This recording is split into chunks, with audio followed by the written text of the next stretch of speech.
What if everything you've been taught about getting what you want is completely backwards? Not slightly wrong, not partially mistaken. Completely backwards.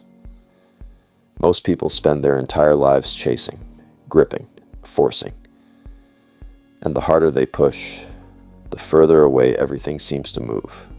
The relationship, the success, the peace of mind, all of it, slipping through their fingers like sand. But there's a different way, a quieter way, one that the Stoics understood thousands of years ago, that modern psychology is only now beginning to confirm. And once you see it, you cannot unsee it. Section 1. The problem. Look honestly at your life for a moment. Think about the last time you desperately wanted something. A job, a person, respect from someone whose opinion mattered to you. Think about how you acted, the energy you brought to it, the obsession that crept in at 2 a.m. when you should have been sleeping. Most people in that state don't become more attractive, more capable, or more powerful. They become smaller, anxious, reactive. They start making decisions from a place of fear rather than clarity. And the world, almost cruelly, seems to respond to that fear by withholding exactly what they're reaching for.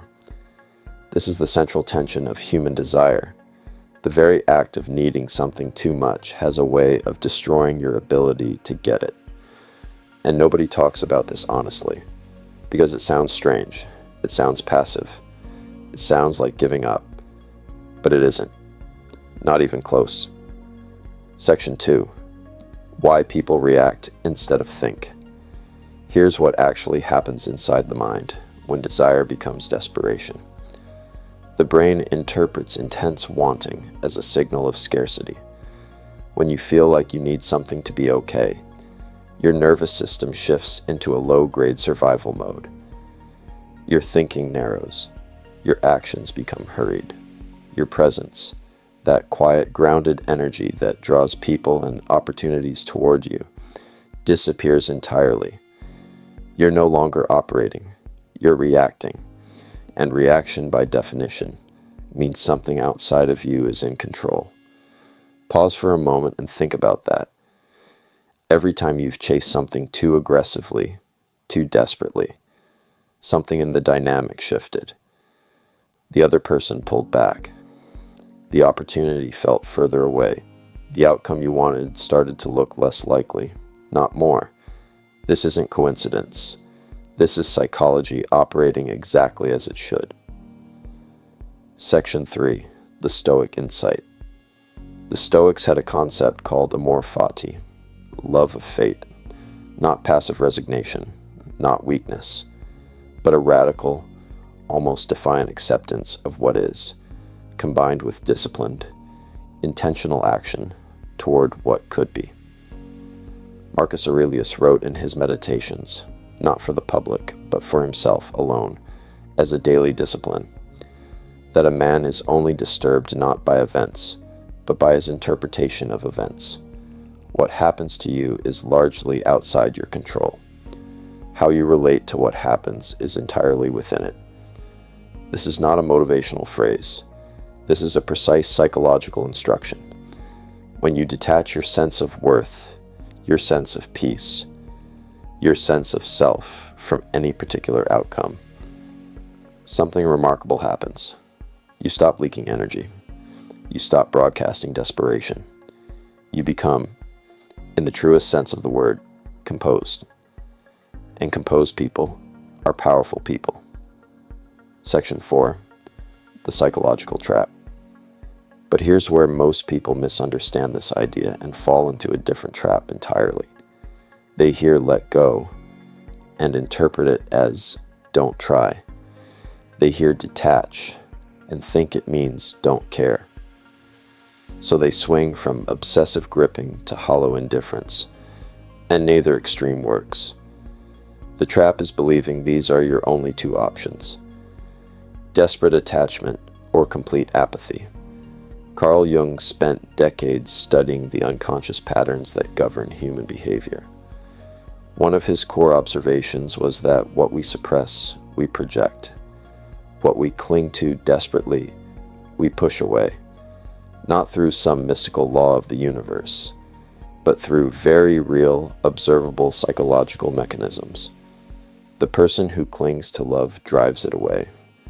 The person who is terrified of failure becomes rigid and avoids the risks that would lead to success. The fear itself becomes the architect of the very outcome they dreaded. Imagine the situation. Two people are walking into a job interview. One of them needs this job. In their mind, everything depends on it. Their rent, their self-worth, their sense of direction. The other person wants the job, genuinely. But they are not defined by whether they get it. They prepared well. They'll show up fully. And if it doesn't work out, they'll understand why and move forward. Who do you think walks in with more presence? Who do you think the room responds to? Section 5. The mindset shift. The shift is subtle but transformative. It's the difference between wanting from strength and wanting from fear. Strength-based wanting says, I will pursue this fully, give it everything I have, and remain whole regardless of the result. Fear-based wanting says, I must have this. Without it, I am less. Without it, I am not okay. One of these states makes you magnetic, the other makes you invisible. Or worse, it makes you someone others feel they need to protect themselves from. Epictetus, who was born a slave and became one of the most influential philosophers in history, put it plainly. He said that we suffer not because of what happens to us, but because of what we demand of the world. The moment you stop demanding and start participating, fully, skillfully, without attachment to the verdict, everything changes. This is not passive. It requires extraordinary discipline. It is perhaps the most difficult mental practice a human being can undertake, to care deeply and hold lightly at the same time. If this kind of perspective speaks to something in you, consider subscribing. These ideas deserve more than a single encounter. Section 6. Real-life examples. Think about how this plays out in everyday life. In relationships, the person who is most attractive is rarely the one who is the most available, the most eager, the most visibly invested in approval. It's the person who has their own world, their own standards, their own sense of direction. Not because they're playing games, but because they genuinely don't need validation to feel complete. That wholeness is what draws people in. In work, the professional who performs best under pressure is not the one desperately trying to impress. It's the one who has done the preparation, trusts the process, and releases the need to control how they're perceived in any given moment.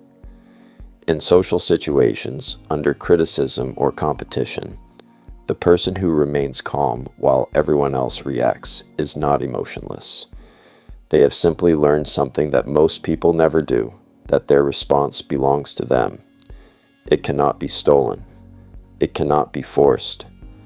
And that ownership, that quiet sovereignty, commands a kind of respect that no amount of performance ever could.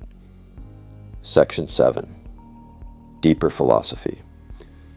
Aristotle described eudaimonia, often translated as happiness, but more precisely meaning the full flourishing of a human being, as the result of living in accordance with your highest nature.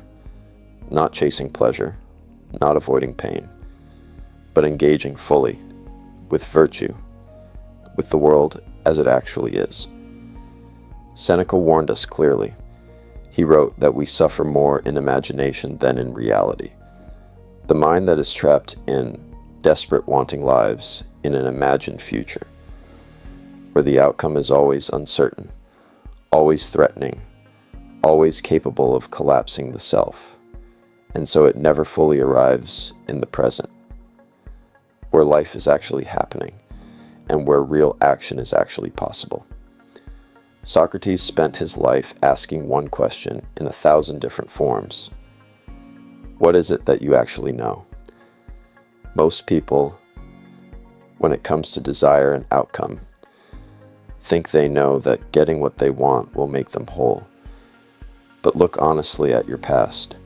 How many times did you get what you thought you needed and find that the peace you expected wasn't there? How many times did not getting it lead you somewhere better? This is not a reason to stop wanting. It's a reason to stop confusing wanting with needing, to stop letting the outcome own you before it's even arrived. Section 8. Reflective questions. Ask yourself this: what are you holding on to so tightly right now that your grip itself is the problem? Where in your life are you performing instead of being? Projecting confidence instead of actually cultivating it? Reaching for something outwardly while quietly believing you're not enough to have it? What would change if you committed fully to the work, the growth, the presence, and genuinely released your attachment to the specific outcome? Not as resignation, but as trust. Trust in your own capacity to adapt, to learn, to keep moving regardless of what the verdict is. Most people will read those questions and feel a quiet discomfort. That discomfort is important. It means you recognize something true. Section 9. The long-term advantage. The person who masters this doesn't just become more attractive to opportunity. They become more resilient, more creative, more capable of sustained action. Because when you're not burning energy on anxiety, on performance, on the exhausting mental labor of trying to control how others see you, that energy goes somewhere more useful, into clarity, into craft, into genuine connection. Over years, this compounds in ways that are almost invisible from the outside but profound from the inside. The person who lives this way accumulates depth. They accumulate real confidence, not the borrowed kind that depends on yesterday's result. And they develop something rarer still: the ability to want things and to work for things without being enslaved by them. That is freedom. Not the freedom from difficulty, but freedom within it. There is a line from Marcus Aurelius that has stayed with me longer than most. He wrote that the impediment to action advances action. What stands in the way becomes the way. The thing you want is not blocked by the universe's indifference. It is often blocked by the very intensity with which you're reaching for it. Ease that grip. Not to abandon the goal, but to free your hands to actually do the work. Go quietly toward what matters. Give it your skill, your attention, your full presence. And then, in the deepest part of your mind, release the outcome. Not because you don't care, but because you care enough to work without the weight of desperation making everything harder. What you seek will not come to the person who forces. It comes to the person who is ready, the person who has done the inner work, the person who, when it arrives, is not shaking with need, but standing, calm and capable, exactly where they are supposed to be. That is the practice, not a shortcut, not a trick, a practice, one day at a time, one choice at a time, one breath at a time.